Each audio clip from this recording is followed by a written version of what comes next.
Hello and welcome to the Shamrock Tram. I'm Ethan, and today we're playing Belladonna, which is a sort of point-and-click type game. Now, as you've just seen from the cutscene, we've just awakened. I'm going to readjust my headset a bit. Sorry about that. Okay, right. So... oh, okay, if I want to... A torture device turned into a strange machine. What kind of place is this?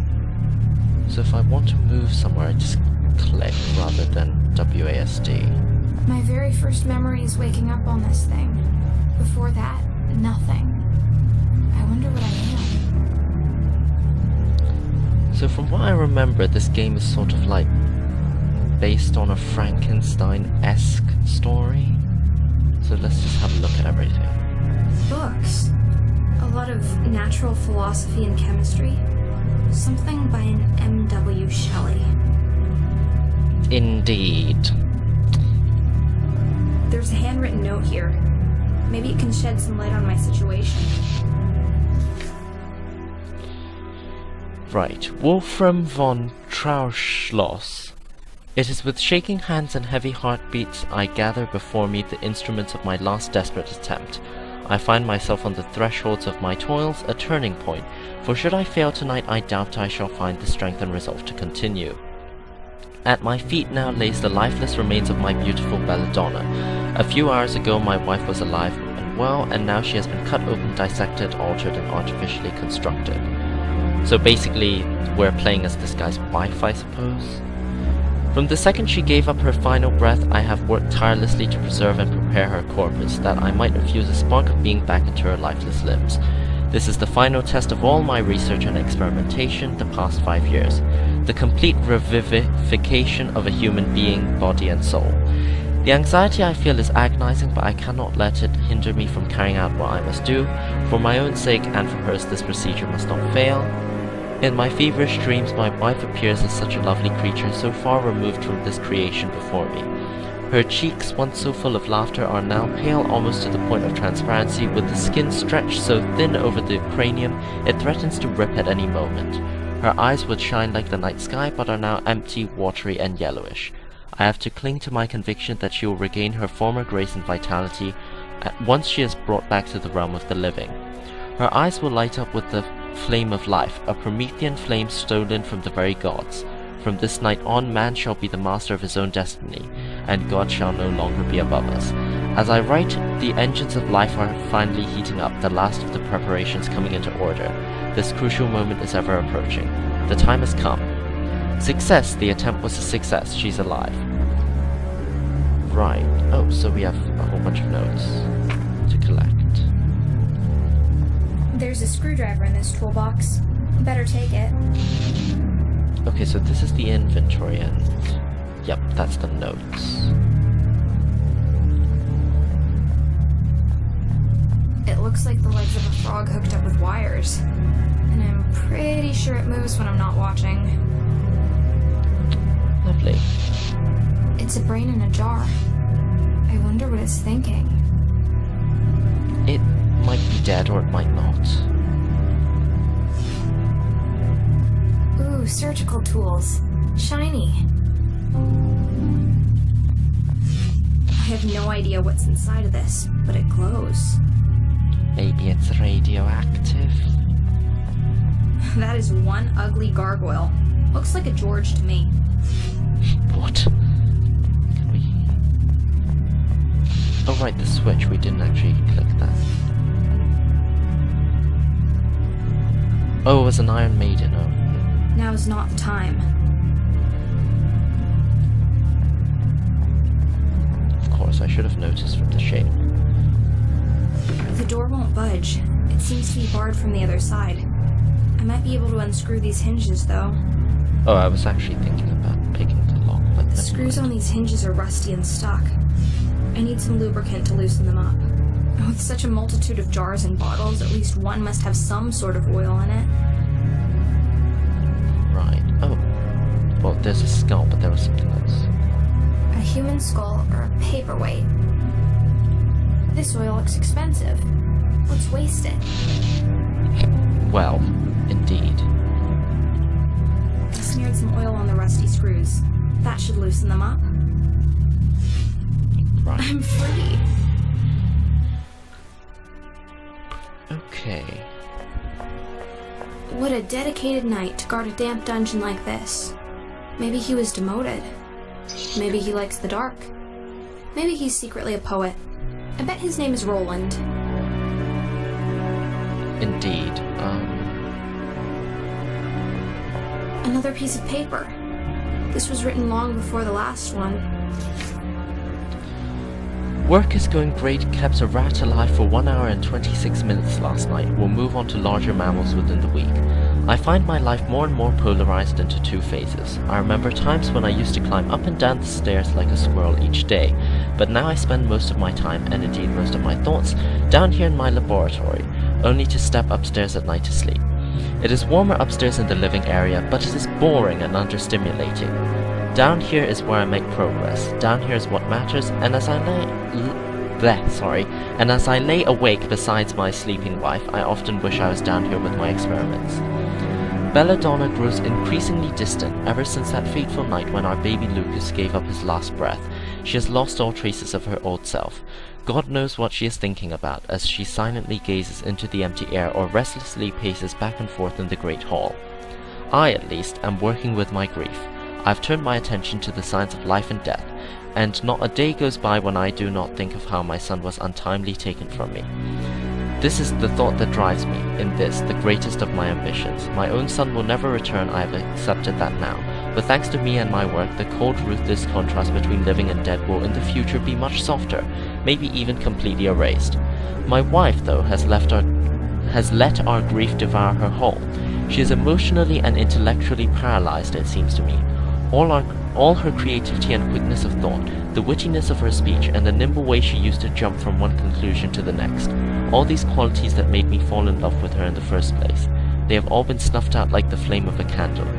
This makes me wonder even more why I bother to go up to her bed every night. The shell in which she has enclosed herself cannot be breached by anything I say or do. It is almost as though she is involved with someone other than me. I feel ridiculous for even writing it down. No. It seems ludicrous to think that Belladonna's disinterest in me is due to her seeing another man. I will not accuse her of that. It is just one of the many strange ideas that seems to appear in my head when I am down here by myself. I am probably just tired. I'd better try and get some sleep as soon as this rat's heart stops beating. Wow. Indeed, sir. It looks like someone has been sleeping quite a lot in this sorry excuse for a bed, and it was hardly the suit of armor. But why would someone choose to sleep down here? So maybe that guy just, decided to sleep here after his wife died? There's another journal page. More writings from the lonely doctor. Curse my miserable existence, the hopelessness from which I see no conceivable escape. I cannot rid myself of the feeling that there is something of utmost importance that I need to take care of, but that is not yet time. That something beyond my control needs to be completed first. I carry inside me a sensation of waiting, yet I cannot name the thing I am waiting for. In the meantime, all I can do is work. I do make progress, but at an excruciatingly slow rate, and nothing I accomplish seems to calm the anxiety in my head. I sleep only a few hours every night and cannot remember my last hot meal. I am feverish and jump at the smallest of sounds. Oh, he's an IB student. What is it that I am missing? I am spending more and more time down here with my research. I only occasionally go upstairs to sleep in the master bedroom. Most nights I sleep, if at all, in a makeshift bunk I have constructed in the cellar. It is not as comfortable, but my research is at a point where it oftentimes requires my constant attention, and comfort is not my priority. I am certain I am advancing ever closer to a significant breakthrough, but it is as though I am powerless to control or even affect the rate of its occurrences. And on top of this, I cannot rid my mind of the idea that Belladonna has forgotten me and taken a new lover. A new man in her life, someone more lively than me perhaps? Someone who can still look at life with joy and optimism, to match her own by grave tragedy, unaffected humor. Yet who would that be? I can remember friends we used to have. In my memory, our wedding was a crowded and festive event, but it has been years since this castle has seen any visitors. I have no time for social obligations, and Belladonna seems to have given up on everything that is pleasant in life. I suspect the castle is in an undesirable condition as well. Almost all of the staff has left us. We are down to one girl who dusts the cupboards and lights the fireplaces, but I don't see much of her either in these days. For all I know, she might be gone as well. There cannot possibly be a man in Belladonna's life apart from me. Right.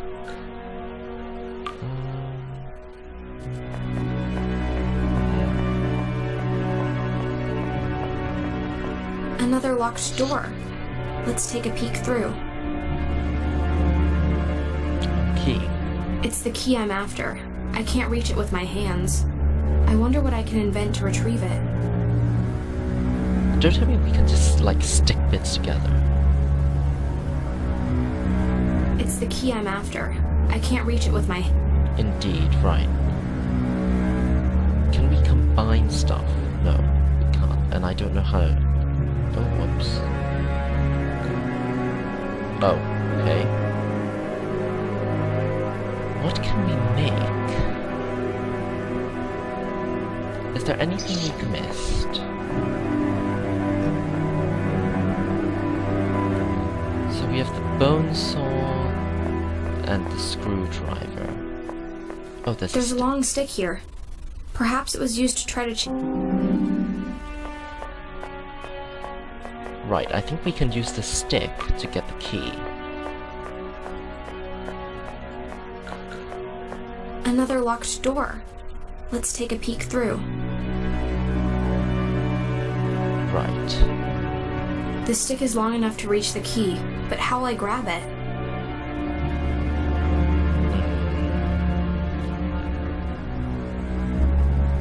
Maybe use the screwdriver to catch it? I don't know. No, that doesn't work. I'm content with the length of this stick. How will we grab it? Okay, so we need another tool.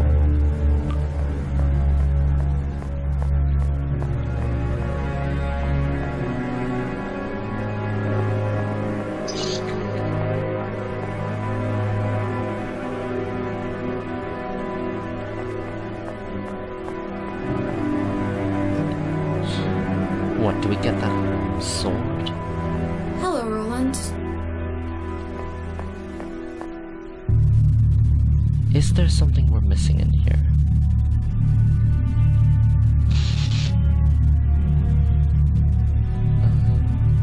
Maybe the skull? I don't know. I'll call it Uric. The references, they are strong here. There's not really anything that I can see that we can use. How will we catch it? I don't know why I thought that would work.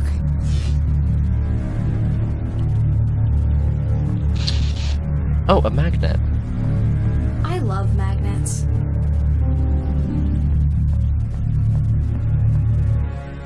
Okay, if we stick the magnet on the stick, then we can catch it. Look, I can attach the magnet to the end of this stick.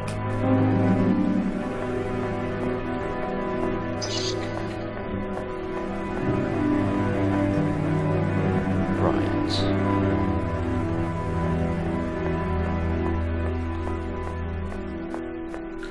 Another locked door. Let's take a peek through. Okay, so let's get this key. Let's hope this works. Haha! Just as planned. I got the basement key. Right.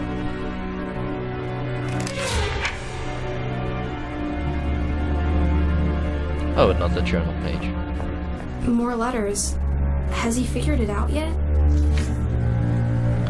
I see now that my suspicions have been well grounded, albeit aimed in the wrong direction. Belladonna is not seeing another man. She is seeing a woman. I'm convinced that it must be that maid, Claire, or whatever her name might be. She and Belladonna are up to something, I'm sure of it. And to think of all the hours I'm stuck down here, caught up in my dreadful work, leaving them free to roam and left to their own devices upstairs. Of course they have found each other, only living things in this whole castle besides me and my week-long rabbits. They have it all figured out. When I come up at night they act all innocent, keeping their mutual secret from me as a playful game. But as soon as I descend into the laboratory, they are in each other's arms again. But what can I do? The progression of events are beyond my control, just like my work. I slave away in my ghoulish endeavor even, making progress every hour but never getting anywhere, and simultaneously Belladonna is slipping away from me, further and further for every night, and yet nothing ever changes. Should I confront them, storm up there hoping to catch the two in the act, take back the life that was mine, the wife that was mine? No, I have no reason for my silly suspicions, no evidence whatsoever, merely a thought stuck in my brain refusing to leave. So I remain passive as always, and each new day is one more where I am unable to make an action, unable to change my wretched situation. Hold on, 1, 2, 3, 4, 5, 6, 7, 8, 9, 10, 11, 12, 13, 14. If there are 14 letters left, my voice is going to go completely hoarse. 14, 2, 4, 6, 8, 10, 12, 4. Yeah. Right. Maybe I'll just... if you want to read the letters, you can pause them, because seriously, I'm not reading them all, I'm sorry. A couple of cogwheels on the floor. They must have fallen off the mechanism when the door slammed shut. I wonder if I can put them back. Right, so I assume turning this valve and putting the cogwheels will open the door, so that will go there. This here. Oh, whoops. And that there. Done. Okay. Oh god, many journal pages. The doctor is losing it. He's just scribbling down nonsense by now. What will he do if he ever acts on his wild suspicions?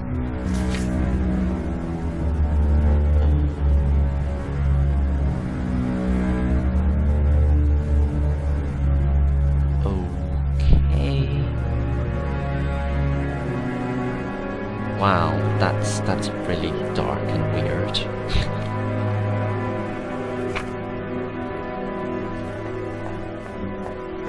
It's a mortar. And a pestle, too. They seem to belong here, but I'll remember where they are in case I need them another time. Maybe he used that to ground down the deadly nightshade. This story is so sad. I don't even know if I want to read this one.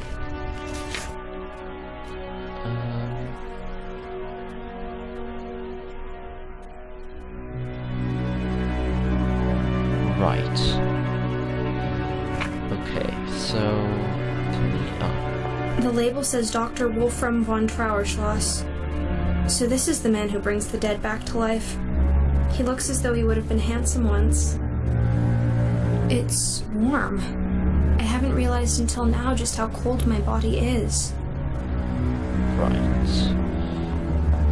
A beautiful china bowl. It looks hand-painted. The name on the plaque is Lucas von Trauerschloss. This must be the ashes of Wolfram's son. Right, is there anything else we can... Oh, whoops. Anything else we can loot? A big and heavy candlestick. It looks like there used to be two of them.